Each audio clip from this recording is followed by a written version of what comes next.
فَاذْكُرُونِي أَذْكُرْكُمْ، اے میرے بندو پس تم مجھے یاد کیا کرو، میں بھی تمہیں یاد کروں گا۔ یہ تو اس کا لفظی ترجمہ ہے۔ بالمفہوم یوں بھی مان سکتا ہے جو اعلیٰ حضرت نے ترجمہ کیا ہے کہ تم مجھے یاد کرو، میں تمہارا چرچا کر دوں گا۔ وَاشْكُرُوا لِي وَلَا تَكْفُرُونَ، اور میرا شکر کرو اور میری ناشکری مت کرو۔ اللہم اعنا علی ذکرک و شکرک و حسن عبادتک، آمین۔ اس آیت کے اندر جو سوز و گداز ہے، اس آیت کے اندر جو مفہوم چھپا ہوا ہے، قرآن حکیم میں درجنوں آیات کراس ریفرنس کے طور پہ اس آیت کے تحت پیش کی جا سکتی ہے۔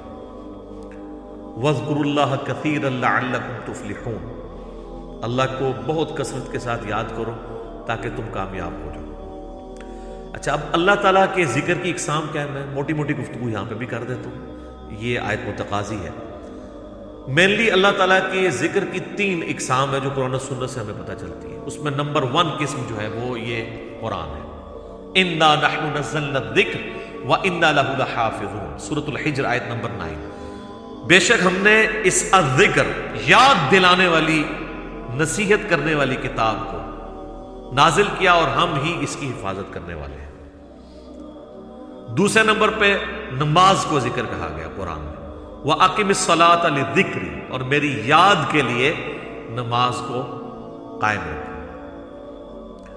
اور تیسرا ذکر جو ہے نا وہ تو جناب اس کا نہ کوئی پروٹوکول ہے، نہ اس کی کوئی ٹائمنگ ہے، نہ اس کے لیے کوئی وضو کی ریکوائرمنٹ، نہ غسل کی ریکوائرمنٹ، نہ کسی جگہ کے پاک ہونے کی ریکوائرمنٹ، نہ کسی خاص حالت میں ہونے کی ریکوائرمنٹ۔ وہ ہے الذین یذکرون اللہ قیاما وقعودا وعلی جنوبہم، اللہ کے بندے کھڑے بیٹھے کروٹوں پہ لیٹے ہر وقت اللہ کو یاد کرتے ہیں، ہر حال میں۔ حتیٰ کہ صحیح مسلم میں آتا ہے، ام عائشہ سے جنابت کے کانٹیکسٹ میں جب پوچھا گیا تو انہوں نے کہا کہ نبی علیہ السلام اس حالت میں بھی اللہ کو یاد کرتے تھے۔ سیدنا علی کہتے ہیں کہ نبی علیہ السلام کو جو قرآن ہے نا، جامع ترمذی ابو داؤد میں حدیث ہے، قرآن پڑھنے سے کوئی حالت مانے نہیں ہوتی تھی سوائے جنابت کی حالت کے۔ قرآن نہیں پڑھتے تھے، باقی سارے اذکار کرتے تھے۔ یہ کئی لوگ کہتے ہیں کہ درود شریف نہیں پڑھنا چاہیے، جنبی کو گستاخی ہو جائے گا، بالکل جھوٹ بات ہے۔ یہ غسل کا اتارنا نماز کا پروٹوکول ہے یا قرآن کے پڑھنے کا، عام ذکر اذکار کا کوئی پروٹوکول نہیں۔ ایون فقہ حنفی کی جو کتابیں آپ اٹھائیں گے نا، اردو میں بریلوی اپنی خود کتاب اٹھا کے دیکھ لیں بہار شریعت، اس میں بھی یہ لکھا ہوا ہے کہ جی درود شریف ہو، دعائیں ہوں، سنت اذکار ہو، ایون قرآن کی وہ آیات بھی انہوں نے لکھا ہے کہ جو آیات ایسے ذکر ہیں یا آیات کے ٹکڑے جو ایسے ذکر ہیں وہ بھی جنبی کر سکتے ہیں، سبحان اللہ جیسے ہے۔ اب یہ قرآن کی آیت کا حصہ بھی ہے اور ذکر بھی ہے، تو آپ کر سکتے ہیں۔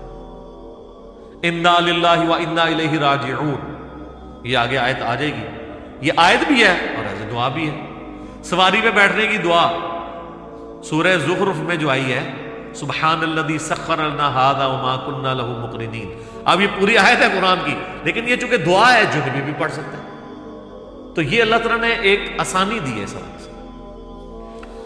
تو اس حوالے سے جو میں نے الا بذکر اللہ تطمئن القلوب سورۃ الرعد کی آیت نمبر 28 کے کانٹیکسٹ میں 6 لیکچر دیے تھے نا، اس میں پہلے 3 لیکچر تھے مسئلہ نمبر 111A-B-C، جس میں نے صرف اذکار کو ڈسکس کیا تھا، صبح و شام کے اذکار، فرض نماز کے بعد کے سنت اذکار، جس پہ ہمارا یہ صبح و شام کے اذکار پہ بلو کارڈ ہے، ahlsunnatpak.com سے ڈاؤن لوڈ کریں۔ آلموسٹ 21 کے قریب اذکار ہیں، 17 کے قریب یہ فرض نماز کے بعد کے اذکار ہیں، گرین کارڈ، اور پھر بلو کارڈ کے میں سے خاص یہ 5 وظائف، جادو ٹونا وبائی امراض و قدرتی حادثات سے بچنے کے سنت وظائف، اورنج کارڈ، یہ تینوں کارڈ جو ہے نا اذکار کارڈ ہیں۔ ان کو ان کے ایک ریفرنس، ان کے فضائل اس میں جو لکھے تھے اور کس وقت پڑھنا ہے، کیسے پڑھنا ہے، وہ ساری ڈیٹیلز میں نے اس میں کور کی تھی۔ یہ آلموسٹ سمجھ لیں 1.25 گھنٹے کے 3 لیکچرز تھے۔ پھر میں جب آخری لیکچر میں پہنچا تو مجھے خیال آیا کہ یار قرآن کی صورتوں کے فضائل بھی بیان کرنے چاہیے۔ تو پھر اگلے 3 لیکچر جو تھے نا، مسئلہ 112A-B-C، قرآن کی 12 صورتوں کے فضائل میں نے بیان کیے تھے، جن کے فضائل کتاب و سنت سے ثابت ہیں۔ سورۃ البقرہ، سورۃ الفاتحہ، سورۃ الاخلاص، سورۃ الفلق، سورہ الناس اور سورۃ الملک، سورہ سجدہ، ان سب کے فضائل بیان کیے تھے، تو وہ اس پہ 3 لیکچرز لگ گئے تھے۔ تو وہ 6 لیکچرز ایک آیت، پوری آیت نہیں، ٹکڑے پہ ہوئے تھے. یہ آیت کا ٹکڑا ہے، اور یہ آیت ہم نے ہر اذکار کارڈ کے اوپر لکھی ہوئی ہے، الا بذکر اللہ تطمئن القلوب. یہ اذکار کارڈ کا آغاز ہی اس سے ہوتا ہے. اس کے بعد پھر اگلی حدیث لکھی ہوئی ہے، بخاری مسلم دونوں میں حدیث ہے کہ اللہ کا ذکر کرنے والا زندہ کی مثال ہے اور اللہ کا ذکر نہ کرنے والا مردے کی مثال. اور پھر اس کے آگے بخاری کی ایک اور روایت ہے، تعلیقاً بخاری میں ہے، سنن ابن ماجہ کے حوالے سے لکھی ہے، پوری وہ سند اس کی ابن ماجہ میں ہے کہ میں اپنے بندے کے ساتھ ہوتا ہوں جس وقت وہ میرا ذکر کرتا ہے اور ذکر کی وجہ سے اس کے ہونٹ ہل رہے ہوتے ہیں، اس وقت میں اس کے ساتھ ہوتا ہوں. اسی حدیث کے تحت میرا یہ پوائنٹ آف ویو ہے کہ جو زبان کا ذکر ہے وہ دل کے ذکر سے افضل ہے. دل میں بھی ذکر آپ کر سکتے ہیں، لیکن زبان کا ذکر اس لیے افضل ہے کہ اس میں زبان بھی انوالو ہے اور دل بھی. اور ویسے ہماری جتنی عبادات ہیں وہ ہے ہی زبان سے ہیں، آپ دل سے کریں تو ہوتی نہیں ہے. اگر کوئی شخص اپنے دل میں نماز پڑھے اس کی نماز نہیں ہوگی. اگر کوئی شخص دل میں تکبیر پھیرے جانور آرام ہو جائے گا.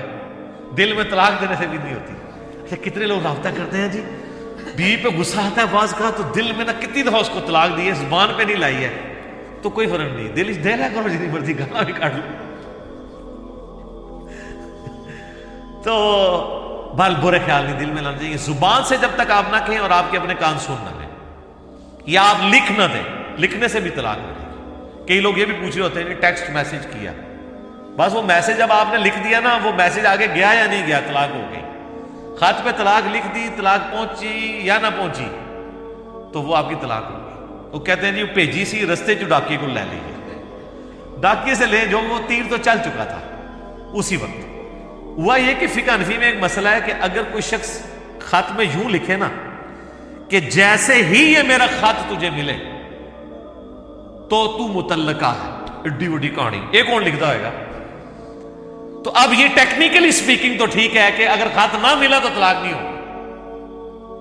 اس مسئلے کی لوگوں نے پلی لی تو وہ راستے میں ڈاکیوں کو روک لیتے ہیں، گھر تک نہیں جانے دیتے. یا ایون ڈاک آ بھی ہے نا، وہ کہتے ہیں اسی لے لی سی کڑی نو نہیں دسی سی، تو اس میں یہ تو نہیں لکھا ہوتا، اس میں تو لکھا ہوتا میں تمہیں طلاق دیتا ہوں.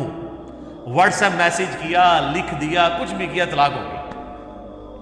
زبان کی اتنی اسلام میں اہمیت ہے، چاہے وہ اذکار کے اعتبار سے ہو یا باقی شریعت کو ایگزیکیوٹ کرنے کے اعتبار سے، اس کا تعلق زبان کے ساتھ ہے. باقی آپ دل میں بھی اللہ کا ذکر کریں. سر وہ بڑی پرسوز حدیث ہے بخاری اور مسلم کی. نبی علیہ السلام نے فرمایا کہ اللہ تعالیٰ فرماتا ہے، یعنی حدیث قدسی ہے، فرمان اللہ کا ہے نبی علیہ السلام کی زبانی، کہ اللہ تعالیٰ فرماتا ہے کہ میں اپنے بندے کے گمان کے قریب جیسا وہ میرے بارے میں گمان کرے. یعنی اگر وہ میرے بارے میں اچھا گمان رکھتا ہے نا تو میں اس کے ساتھ اچھائی کے ساتھ پیش ہوں گا، اور اگر میرے بارے میں برا گمان رکھتا ہے تو میں پھر اس کے ساتھ اسی اعتبار سے پیش ہوں گا. اس کا یہ مطلب نہیں کہ آپ اللہ سے بغاوت کریں، مرضی اپنی کی زندگی گزاریں اور کہیں جی میرا گمان بڑا اچھا ہے. آپ کا کوئی اچھا گمان نہیں. آپ اگر اللہ کے جاننے والے ہو نا تو جناب اللہ بڑا ڈاڈا ہے. مرنے سے پہلے ہے مسلمان کر لے اس پہ غور. قرآن کا خدا اور ہے اور بابوں کا خدا اور. قرآن کا جہاں اور ہے، بابوں کا جہاں اور. منوس آدمی ہو ٹھیک، وہ یہ جہاں نہیں ہو رہا ہے بھائی. اچھا تو بخاری مسلم کے الفاظ ہیں کہ میں بندے کے گمان کے قریب ہوں جیسا مجھ سے گمان کرے. اسی تو میں اکثر آپ لوگوں کو کہتا ہوں نا کہ آپ اللہ سے دعا کریں، اللہ ہمیں بغیر حساب و کتاب کی جنت میں داخل فرما، آمین ثم آمین. بس یہ گمان رکھیں، اے اللہ میں اس قابل نہیں ہوں. کوشش رکھیں گمان اچھا رکھیں. اچھا پھر بخاری مسلم کی اس حدیث کے آگے الفاظ ہیں کہ جب میرا بندہ مجھے دل میں یاد کرتا ہے نا میں اسے دل میں یاد کرتا ہوں، اور جب وہ کسی مجلس میں اوپنلی مجھے یاد کرتا ہے تو میں اس سے بہتر مجلس فرشتوں کی مجلس میں اسے یاد کرتا ہوں. سبحان اللہ. پھر آگے الفاظ ہیں جب میرا بندہ میری طرف ایک بالش بڑھتا ہے میں اس کی طرف ایک ہاتھ بڑھتا ہوں، اور جو میری طرف ایک ہاتھ بڑھتا ہے میں اس کی طرف 2 ہاتھ بڑھتا ہوں. اگر وہ میری طرف چل کے آتا ہے میں اس کی طرف دوڑ کے آتا ہوں. تو یہ اللہ تبارک و تعالیٰ نے پروٹوکول انسان کو دیا. مسلم شریف میں آگے الفاظ ہیں کہ پھر وہ میری بارگاہ میں اگر اس حال میں پیش ہوا کہ اس نے میرے ساتھ کسی کو شریک نہ ٹھہرایا ہوا تو میں اس قدر مغفرت کے ساتھ اس کے ساتھ ملاقات کروں گا. بڑی بات ہے.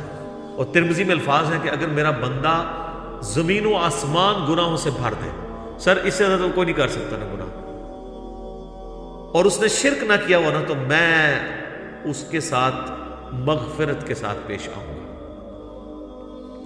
اچھا، اس سے بعض لوگ یہ سمجھتے ہیں بس شرک نہ کرو اور جو مرضی کرو. سر نماز چھوڑنا بھی شرک ہے. نماز چھوڑنا کس کی پیروی اور عبادت ہے؟ شیطان کی. تو شرک کر دیا آپ نے. ڈاکٹر سراج صاحب ایک جملہ بولا کرتے تھے، میں کہتا ہوں نہیں، وہ گولڈن کوٹ ہے ان کا. وہ کہتے تھے دنیا کا ہر خیر توحید کے شجر مبارکہ کی شاخ ہے، اور دنیا کا ہر گناہ شرک کے شجر خبیثہ کی شاخ ہے. یہ کیوں آیا قرآن میں؟ افرائیت من اتخذ الہہ ہوا. اے نبی، اس شخص کو دیکھا جس نے اپنی خواہش نفس کو اپنا خدا بنا لیا. جو بندہ فجر کے وقت اپنی نیند چھوڑ کے اٹھتا نہیں ہے نا، اس نے نیند کو اپنا خدا بنا لیا، گویا کہ وہ اس درجے میں شرک میں مبتلا ہو گیا. اسی تو ابراہیم علیہ السلام کو کہا گیا ہے وَمَا كَانَ مِنَ الْمُشْرِكِينَ. ایک کہنے میں بڑی چھوٹی گل ہے، اسی بھی سارے دعویٰ کرنے ہیں مَا كَانَ مِنَ الْمُشْرِكِينَ میں ہم بھی ہیں. نہ جناب، ابراہیم علیہ السلام ایسے پکے مواحد تھے کہ اگر بیٹی کی قربانی کی باری آئی تو اس کو ذبح کرنے کے لیے تیار ہو گئے. بچے کو بیابان میں چھوڑنے کی باری آئی، ادھر تیار ہو گئے. یعنی انہوں نے کہیں پہ اپنی مرضی رکھی نہیں ہے. اس لیے اللہ نے ان کو کہا کہ وَمَا كَانَ مِنَ الْمُشْرِكِينَ. ورنہ سے اللہ فضل لکھاں دے تو اتنے بھی مواعد مل جان گے، پر ابراہیم والا مواعد نہیں ملے گا. جو وَمَا كَانَ مِنَ الْمُشْرِكِينَ کی ڈگری ہے وہ یہ ہے کہ انہوں نے کسی معاملے میں نفس کو آگے نہیں رکھا. تو سر یہ آپ کو کروڑوں میں بھی ایک ملنا مشکل ہو جائے گا. تو اس بندے کے لیے تو واقعی پھر کیا ہی بات ہے اس کی، جو اس لیول کا موحد ہو جائے. وَمَا كَانَ مِنَ الْمُشْرِكِينَ. وہ تو جناب مسند احمد میں حدیث ہے، مشکات میں بھی آئی ہے، جس نے دکھلاوے کے لیے نماز پڑھی اس نے شرک کیا، جس نے دکھلاوے کے لیے روزہ رکھا اس نے شرک کیا، جس نے دکھلاوے کے لیے صدقہ کیا اس نے بھی شرک کیا. حالانکہ جو نماز پڑھ رہا ہوتا ہے وہ اس بندے کی عبادت نہیں کر رہا ہوتا جس کو وہ دکھانا چاہ رہا ہوتا ہے. ابن ماجہ میں تو یہاں تک حدیث ہے کہ اگر کسی نے اپنا سجدہ یا نماز لمبی کر دی نا اس خیال سے کہ اسے کوئی دیکھ رہا ہے تو وہ بھی شرک میں چلی جائے گی. اور اللہ کہے گا یہ اسی کے لیے پڑھی ہے. اچھا، اللہ کتنا ڈاڈا ہے. حالانکہ اللہ سے آپ ڈیبیٹ تو کر سکتے ہیں کہ اللہ اس کے لیے کیسے پڑھی ہے. سجدہ تجھے کیا، اسے تو میں اپنی طرح کا انسان مانتا ہوں، معبود تجھے مانتا ہوں، مجھے کدھر اس کے کھاتے میں ڈال دیا. ہاں، اگر اسے ریاکاری کی ڈیفینیشن پتا ہوگی نا اور اللہ تعالیٰ کا غیرت مند ہونا پتا ہوگا نا تو اللہ سے بڑا غیور کوئی نہیں ہے. اللہ کہتا ہے جس نے ذرا سا کسی اور کی رضا شامل کی فارغ. اسی لیے ریاکاری کو کہا گیا ہے شرک اصغر، چھوٹا شرک. یہ بڑا کریٹیکل معاملہ ہے. اچھا، یہاں ذکر کے حوالے سے میں ایک اور چیز بھی بیان کر دوں. بخاری مسلم میں حدیث ہے کہ جب لوگ کہیں پر کسی ذکر کی مجلس میں جمع ہوتے ہیں نا تو اللہ تبارک و تعالیٰ اپنے فرشتوں کو بھیجتا ہے اور وہ اس مجلس کو ڈھانپ لیتے ہیں اپنے پروں سے، اور آسمان تک ڈھانپ لیتے ہیں، اور آسمان سے سکینت ان پر نازل ہوتی ہے. یہ اکثر یہ حدیثیں شیئر کروائی جاتی ہیں صوفیاء کی طرف سے نا، اور وہ کہتے ہیں دیکھیں جی یہ جو ہم اللہ کی ضربیں لگا رہے ہیں یہ تو بخاری مسلم میں ہے. جناب بخاری مسلم میں تو ذکر کا آیا ہے، یہ ذکر اللہ آپ نے کہاں سے نکال لیا، اور آپ نے جو اپنی مجالس ہیں اس سے کیسے کمپیئر کی. بخاری مسلم سے ہی اس کی شرح بھی بیان کریں نا. تو مسلم شریف کی حدیث میں آتا ہے کہ جب کہیں پہ لوگ جمع ہوتے ہیں اور قرآن پڑھتے اور اس کی تعلیم ایک دوسرے کو دیتے ہیں تو ایسے ذکر کی مجلس کو اللہ تعالیٰ کے فرشتے ڈھانپ لیتے ہیں. قرآن کی تعلیم ہے اصل میں جو ذکر کی مجلس ہے. جو مسلم شریف میں حدیث ہے کہ جو علم دین حاصل کرنے کے راستے پہ چلا اللہ اسے جنت کے راستے پہ چلا دے گا. اسی تو میں کہتا ہوں جو درس قرآن سننے کے لیے یہاں پہ آتے ہیں وہ جنت کے راستے پہ آ رہے ہیں. تو یہ قرآن کی فضیلت ہے، یہ بابوں کے اذکار کی نہیں ہے. پھر وہ بڑی لمبی حدیث ہے بخاری مسلم میں کہ وہ فرشتے اللہ کے پاس جاتے ہیں، اللہ تعالیٰ کہتا ہے کہاں گئے تھے؟ تو کہتے ہیں ہم ایسی مجلس میں گئے تھے جہاں پہ لوگ تیرا ذکر کر رہے تھے. اللہ پوچھتا ہے، نبی علیہ السلام فرماتے ہیں حالانکہ اللہ کو جانتا ہوتا ہے پھر بھی پوچھتا ہے کہ وہ کیا کہتے تھے. یا اللہ وہ تیری جنت کا سوال کرتے تھے.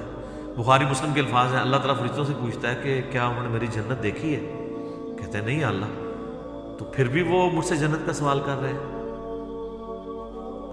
یعنی بن دیکھے. ان الذین یخشون ربهم بالغیب لہم مغفرۃ واجر کبیر.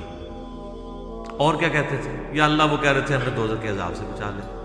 اللہ کہتا دوزخ دیکھیے، اگر دیکھ لیتے تو فرشتے کہتے ہیں اگر دیکھ لیتے تو اور تیرا پناہ تجھ سے پناہ طلب کرتے اس کے اگینسٹ، اور جنت اگر دیکھ لیتے تو اور زیادہ جنت کا سوال کرتے. تو اللہ تعالیٰ فرماتا ہے تم گواہ ہو جو میں نے سب کو بخش دیا. اللہ اکبر. تو فرشتے کہتے ہیں کہ یا اللہ ایک شخص ایسا بھی تھا جو وہاں سے صرف گزر رہا تھا، وہ اس کو اٹینڈ کرنے کے لیے وہاں نہیں بیٹھا تھا، اس علمی مجلس کو، ذکر کی مجلس کو، درس قرآن کو، بلکہ وہ تو صرف اس لیے آیا تھا میں دیکھوں یہ کیا کر رہے ہیں، تو وہاں پہ بیٹھ گیا، تو اس کو بھی بخش دیا جائے. تو اللہ تعالیٰ فرمائے گا کہ یہ اہل علم کی مجلس، اہل ذکر کی مجلس، اہل ذکر بابے نہیں سر، نہ قرآن، سنت، علم، انبیاء کی وراثت، یہ ایسے لوگ ہیں کہ ان کے پاس بھی کوئی بیٹھ جائے نا تو اللہ تعالیٰ فرماتا ہے میری غیرت نہیں گوارا کرتی کہ میں اس کے ساتھ کوئی اور معاملہ کروں، اس کو بھی میں نے بخش دیا. تو یہ جو کہتے ہیں نا اولیاء اللہ کی نسبت کام آتی، بالکل آتی سر. وہ ولی کتاباں والے ولی نے جڑے ولی یہ کہن تانوں کہ بھی رفع دین اس واسطے ہوندا سی کہ بت رکھ کے آندے سن، اور رفع دین کرنا مکھیاں مارنا ہے. جو ولی رفع الدین کا مذاق اڑائیں وہ شیطان کے ولی ہیں، ولی اللہ نہیں ہے. تو دشمن ہوئے ہوئے ہیں جو اپنے بابوں کا دین آپ کو سکھا رہے ہیں، کتابوں کا نہیں. تو ہم تو صرف آپ سے ریکویسٹ کریں گے کہ مرنے سے پہلے اے مسلمان کر لے اس پہ غور. کتابوں کا خدا اور ہے، بابوں کا خدا اور. تو ذکر پہ تو گھنٹوں بولا جا سکتا ہے. شکر کی یہاں بات آئی کہ تم میرا شکر کرو نہ شکری نہ کرو. سورہ نساء میں آگے چل کے آئے گا کہ میرا شکر کرو، اللہ تمہیں عذاب دے کر کیا کرے گا اگر تم میرے شکر گزار بن جاؤ گے. اللہ تعالیٰ فرماتا ہے اور جو میرا شکر گزار بنے گا میں اسے مزید دوں. شکر کی ڈیفینیشن یہ نہیں ہے کہ آپ نے کوئی الحمدللہ کی تسبیح پڑھ لینی ہے، وہ ثواب اپنی جگہ ہے. شکر کی ڈیفینیشن یہ ہے کہ پریکٹیکلی شکر نظر آنا چاہیے. آپ کو اگر کوئی شخص نعمت دیتا ہے، کوئی گفٹ دیتا ہے، تو وہ یہ خواہش کرتا ہے کہ میں نے جو اس کو گفٹ دیا ہے اس کو یوز کرے. مجھے کئی لوگ بال پوائنٹ دے کے جاتے ہیں، جی لکھنا ہے جی اتنا، نہ لکھو، وہ تو کہتے ہیں بےقدری کی ہے. اللہ تعالیٰ نے جو ہمیں نعمتیں دی ہیں نا تو اس کی ریکوائرمنٹ ہے اپنے بندوں سے کہ وہ ان نعمتوں کو ان کاموں میں کھپائے جو اللہ نے حکم دیا ہے، اور ان نعمتوں کو ان چیزوں سے بچائے جس سے اللہ نے منع کیا ہے. یعنی آنکھیں دی ہیں تو اللہ کی یہ خواہش ہے اپنے بندے سے کہ آنکھیں حرام کی طرف نہ اٹھیں. جب آپ نے حرام سے آنکھوں کو بچا لیا، آپ نے آنکھوں کا شکر ادا کر دیا. زبان کو حرام سے بچا لیا، زبان کا شکر ادا کر دیا. دل کو بچا لیا، دل کا شکر ادا کر دیا. جو بخاری مسلم میں حدیث ہے نا کہ آنکھیں بھی زنا کرتی ہیں، ہاتھ بھی زنا کرتے ہیں، پاؤں بھی زنا کرتے ہیں، دل بھی زنا کرتا ہے. شرمگاہ اس کی تصدیق کر دیتی ہے. دل میں جان بوجھ کے برا خیال ہے، اے تو آ گیا جھٹک دیا، چھوڑ دیا، جان بوجھ کے.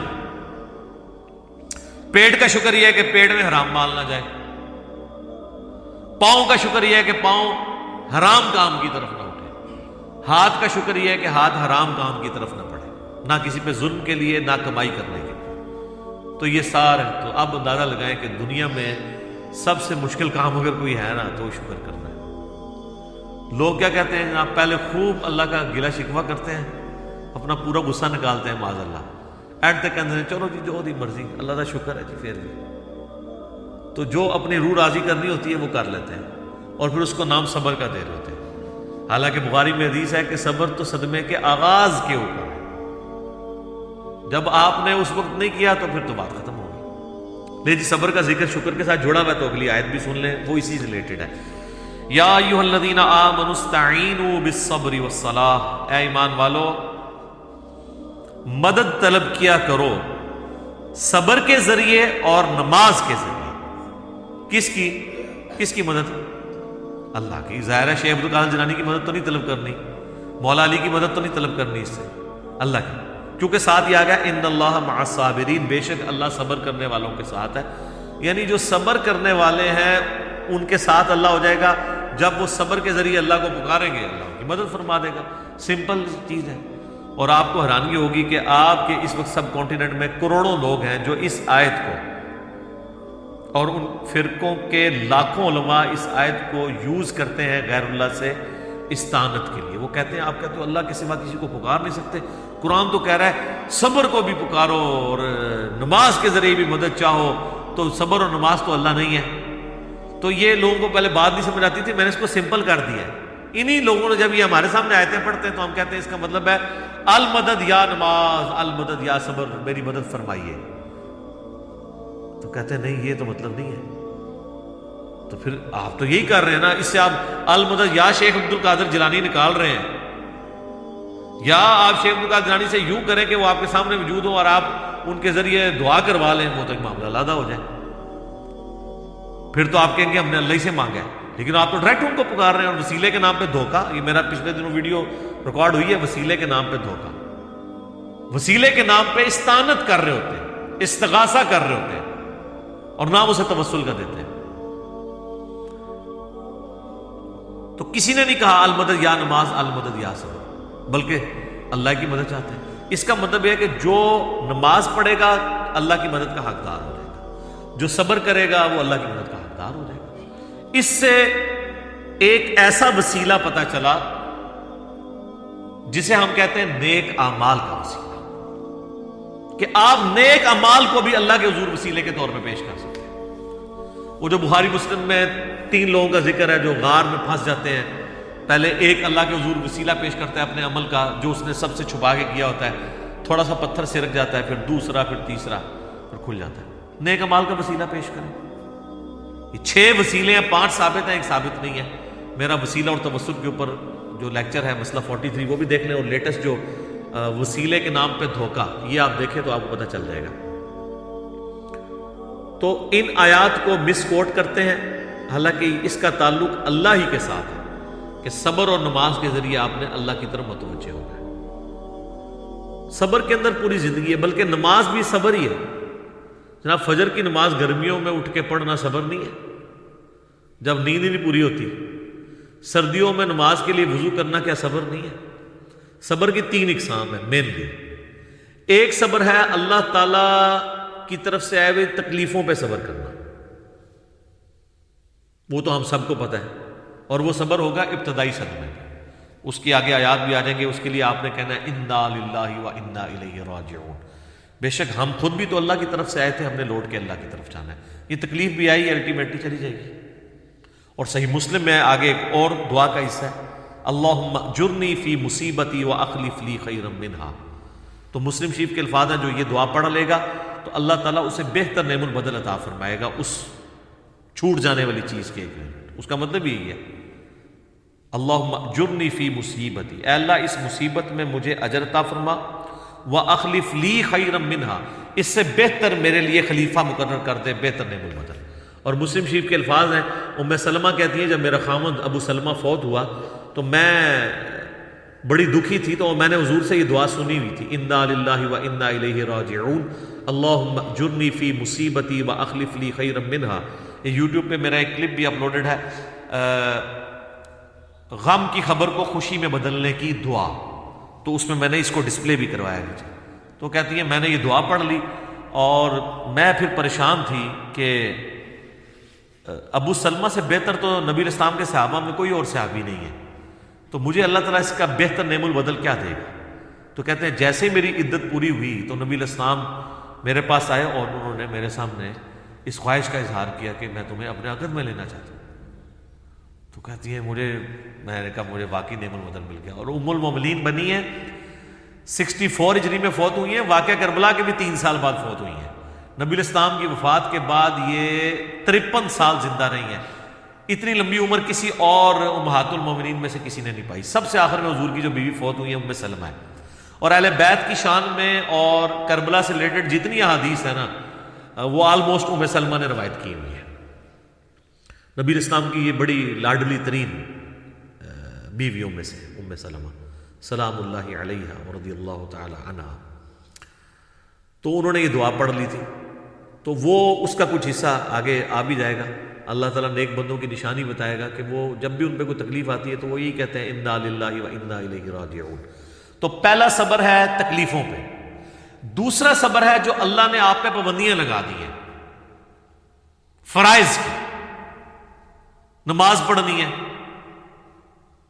روزہ رکھنا ہے. یہ ظاہر ہے آپ کو اس کے لیے جنبی ہو تو غسل اتارنا ہے، اس کے لیے آپ کو تکلیف سے نہیں گزرنا پڑتا، پروٹوکول دینا پڑتا. تو یہ بھی ہے.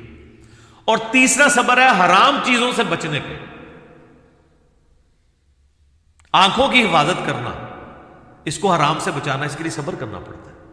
حرام کما کے راتوں رات امیر ہو جانا یہ تو آسان کام ہے، لیکن حلال کما کے روکھی سوکھی کھا کے گزارا کرنا اور اللہ سے ڈرنا کہ میں نے حرام کا لقمہ اپنے پیٹ میں نہیں جانے دینا، اس کے لیے آپ کو صبر کرنا پڑے گا. تو یہ 3 صبر ہے. نمبر 1 اللہ کی طرف سے آئی ہوئی تکالیف پہ صبر.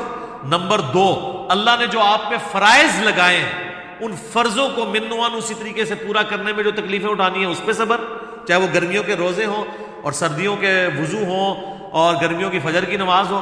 اور تیسرا اللہ تبارک و تعالیٰ نے جو حرام سے بچنے کے لیے آپ کو ایمفسائز کیا ہے اور اٹریکشن بھی رکھ دی اس حرام کے اندر، تو صبر کرنا پڑے گا نا. اٹریکشن تو ہے ہر حرام چیز میں.